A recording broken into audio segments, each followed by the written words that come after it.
తాకట్టులో ఉన్న బంగారాన్ని విడిపించి ఆ రోజు ఆన్లైన్ రేటుకే మేము కొంటాం. Sharma gold company. నమస్తే, వెల్కమ్ టు సుమన్ టీవీ. ప్రస్తుతం మనతో పాటు ఉన్నారు ప్రముఖ ఆస్ట్రాలజర్, ఎనర్జీ వాస్తు నిపుణులు, అలానే శ్రీ విద్య ఉపాసకులు శ్రీమతి జయప్రద గారు. నమస్తే. నమస్తే అమ్మ. శ్రీమాత్రే నమః.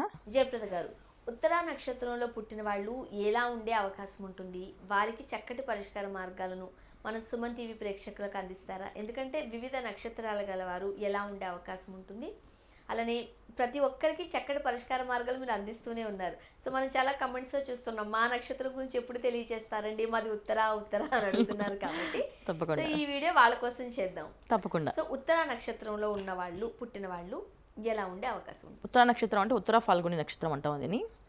సో ఈ నక్షత్రం చాలా పవర్ఫుల్ నక్షత్రమే, కానీ వీళ్ళు బయటికి ఎప్పుడు కనబడరు, ఎక్స్ప్రెస్ అవ్వరు. వాళ్ళు చాలా ధైర్యవంతులే. ఆ ధైర్యాన్ని ఎక్కడ ఎక్స్ప్రెస్ చేసి చూపించరు. మనిషి చూడడానికి సామాన్యంగా కనిపిస్తారు, సామాన్యమైన ఎత్తు ఉంటుంది. కొంతమంది కొంచెం హైట్ ఉండొచ్చేమో, కానీ మామూలుగా ఉత్తర నక్షత్రం, ఉత్తర ఫాల్గుని నక్షత్రం అంటే సామాన్యమైన ఎత్తు, మంచి కళ్ళు, మంచి షార్ట్, అందమైన కళ్ళు, చక్కగా కళ్ళల్లోనే ఆ విషయం మనకు అర్థమయ్యే భావాలు కనిపించేటట్టుగా ఉంటాయి, కళ్ళు ఎక్స్ప్రెస్ అవుతాయి కళ్ళు. సో అలా ఉంటారు వీళ్ళు. ఈ ఉత్తర నక్షత్రంలో ఒకటో పాదం వచ్చేసి సింహరాశిలో ఉంటుంది, మిగతా 3 పాదాలు కన్యలో వచ్చేస్తాయి. సో కన్యలో వచ్చినప్పటికీ అది కొంచెం మార్పు ఉంటుంది, కానీ సింహరాశిలో ఉన్నప్పుడు ఏం మార్పు ఉండదు. వాళ్ళు జనరల్గా బాగా చదువుతారు, కానీ చాలామంది ఎంత ఎడ్యుకేషన్ ఉన్నా సరే వాళ్ళు సింపుల్గా ఒక టీచర్స్ గానో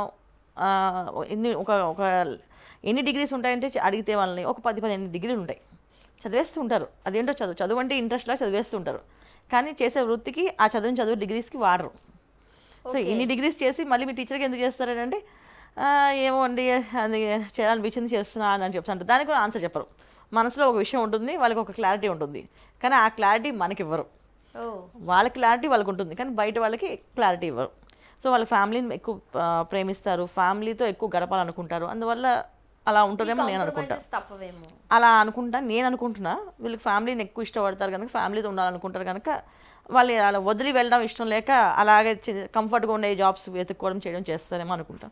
చాలామంది లేడీస్ అయితే ఎన్ని డిగ్రీస్ ఉన్నా భర్తకు మాత్రం టైం టేబుల్ రాసి పెట్టి టైంకి కాఫీ, టైంకి టిఫిన్, టైంకి భోజనం, అలా అన్ని డిసిప్లిన్గా ఇల్లంతా ఆర్గనైజ్గా నీట్గా అందంగా సర్దుకోవడము, చక్కగా పెట్టుకోవడము, ఇది వీటిలో ఎక్కువ శ్రద్ధ చూపిస్తుంటారు. చాలామంది చూస్తుండదా మన ఇంట్లో ఎక్కువ గార్డెనింగ్ చేస్తుంటారు, చెట్లు బాగా పెంచి, కూరగాయలు మంచిగా పెంచి, చిన్న అవి మనకి యూట్యూబ్ ఛానల్స్ వాళ్ళు పెడతారు. ఇలా అన్నీ ఉత్తర నక్షత్రం అనమాట. వీళ్ళు కన్యా రాశిలో ఉన్న ఉత్తర నక్షత్రం వాళ్ళు ఎక్కువగా చేస్తారు ఈ పనులు. సో వాళ్ళ ఇంట్లోనే వాళ్ళ వ్యాపారాన్ని చూపిస్తూ ఉంటారు. సో మేము ఇది చేస్తాం, మేము ఇదా చేస్తాం అని చెప్తే ఒక ఛానల్లో చూపించడం అలాగా. అంటే వీళ్ళకి నేచర్ అంటే కాస్త ఎక్కువ ఇష్టమేమో. నేచర్ అని కాదు, వాళ్ళు ఉండే ప్లేస్ నుంచి వాళ్ళు ఏదో ఒక హెల్ప్ చేయాలనుకుంటారు. ఆ హెల్ప్ ఎలా చేయాలని ప్లాన్ చేస్తారు. అలాగే ధైర్యవంతులు, తెలివైన వాళ్ళు, కానీ ఎక్కువ ఎక్స్ప్రెస్ చేయరు. అంటే వాళ్ళ హస్బెండ్ దగ్గర కానీ వాళ్ళ ఫ్యామిలీ దగ్గర కానీ మాకు ఇంత తెలివి ఉంది, మేము ఈ విధంగా ఆలోచిస్తాం చెప్పరు. చాలా బుద్ధిమంతులుగా కామ్గా ఉంటారు. చెప్పినప్పుడు ఇది చేస్తామని చెప్పి చేస్తారు. అది చేసేది ఎలా ఉంటుందంటే చాలా బాగా చేస్తారు. ఎనాలిసిస్ అది మనం వాళ్ళు ఇలా చేస్తారనేది కూడా మనం ఎక్స్పెక్ట్ చేయలేము అనమాట. అంత బాగా చేస్తారు, చాలా బాగుంటుంది. సో అబ్బాయిలైనా అమ్మాయిలైనా ఈ విషయంలో వాళ్ళని అడిగితే వాళ్ళు చేస్తారు బోల్డ్ అని. ఎందుకంటే ఈ నక్షత్రానికి అధిపతి రవి, రాశి వచ్చేసి కన్యా రాశిలో ఉన్నప్పటికీ బుధుడు అధిపతి, రవి మరి సింహరాశిలో ఉన్నప్పటికీ రవి అధిపతి. సో సింహరాశిలో ఉన్న లేడీస్ చాలా వరకు తక్కువ వర్క్ చేయడం కానీ, బయటకు వెళ్ళడం కానీ, ఇంట్లోనే ఉండడం ఎక్కువ ఇష్టపడతారు. వాళ్ళు బాగా చదువుకున్నప్పటికీ కూడా వాళ్ళు ఇంట్లోనే హౌస్ వైఫ్గా ఉండిపోతుంటారు. చాలా తక్కువ మంది ఉద్యోగం చేస్తున్నామండి, మేము వెళ్తున్నామండి అంటారు, కానీ అది కూడా వీళ్ళు జాబ్ చేసినా సరే వీళ్ళు సరౌండింగ్స్ ఎవరితో మాట్లాడరు. వాళ్ళ పని ఏదో వాళ్ళు పని చేసుకొని వాళ్ళ ఇంటికి వచ్చేస్తుంటారు. సో వీళ్ళు ఫ్రెండ్స్ ఉన్నారా అంటే ఆలోచిస్తారు, వీళ్ళు ఉన్నారా నాకు ఫ్రెండ్స్ అని చెప్పేసి. అలా సింహరాశిలో ఉన్న వాళ్ళకి. కన్యా రాశిలో ఉన్నప్పటికి మళ్ళీ ఫ్రెండ్స్ ఉంటారు, మంచిగా మాట్లాడతారు, అందరినీ కలుపుకుంటూ ఉంటారు, కానీ ఎవరితో అయినా సరే అంటే ముట్టినట్టే. సో ఎంతవరకు డెప్త్గా వాళ్ళతో మాట్లాడినా వీళ్ళు ఆ విషయాన్ని ఇంటికి తీసుకురారు. సో ఇంటికి వచ్చి వాళ్ళ గురించి మళ్ళీ ఆలోచించడం కానీ ఏమి ఉంటుంది. మళ్ళీ ఇంటికి చాలా మంచి లక్షణం. సో ఇంటికి వచ్చి వాళ్ళ పని వాళ్ళు మళ్ళీ చేసుకుంటారు. మళ్ళీ వాళ్ళు ఫోన్ చేసి వాళ్ళ ప్రాబ్లం చెప్పినప్పుడే వాళ్ళ గురించి ఆలోచిస్తారు. సో ఏ విషయమైనా నీటి బొట్టు, అది ఏంటంటే తామరాకు మీద నీటి బొట్టు ఎలా ఉంటుంది అంటున్నట్టుగా ఒక చుక్కలు పడితే అలాంటి ఏ విషయమైనా వీళ్ళు అలా ఉంచగలుగుతారు. ఏ విషయాన్ని తీసుకున్నా 10 మంది ఫ్రెండ్స్ 10 సమస్యలు చెప్పినా ఆ 10 సమస్యల్ని కలపరు, అలా విని అలా పెడతారు సపరేట్గా. మళ్ళీ వీళ్ళ ప్రాబ్లం, వీళ్ళ సమస్య వీళ్ళు చూసుకుంటారు. వీళ్ళ సమస్యని కానీ వీళ్ళ ప్రాబ్లం కానీ ఎవరితో డిస్కస్ చేయరు. చాలా ధైర్యం ఉండాలండి, చాలా ధైర్యవంతులు. అందుకే వీళ్ళు చాలా వీళ్ళు కనబడరు కానీ బాగా ధైర్యవంతులు. అది చాలా మంచి వాళ్ళు కూడా. మనం అడిగితే బోల్డ్ సలహాలు ఇస్తారు, కానీ అడిగే వరకు చెప్పరు. అలాంటి లక్షణాలు ఎక్కువ వీళ్ళకి. ఓకే, సో కాస్త ఇబ్బందికర పరిస్థితులు ఏ నక్షత్రం వాళ్ళకైనా ఉంటాయి కాబట్టి మరి ఉత్తరా నక్షత్రం వాళ్ళు ఎటువంటి పరిష్కార మార్గాలను పాటిస్తే మంచిదంట? దీంట్లో 2 రకాలు ఉన్నాయి నాన్న నక్షత్రంలో. వీళ్ళకి 2 స్వభావాలు ఉంటాయి. ఎందుకు అంటే కొంతమంది బాగా చదువుకున్న ఎక్స్ప్రెస్ చేయడానికి అది వాళ్ళకి అర్థం కాక ఇబ్బంది పడుతుంటారు. సో వాళ్ళకి ఒక రకమైన పరిహారం.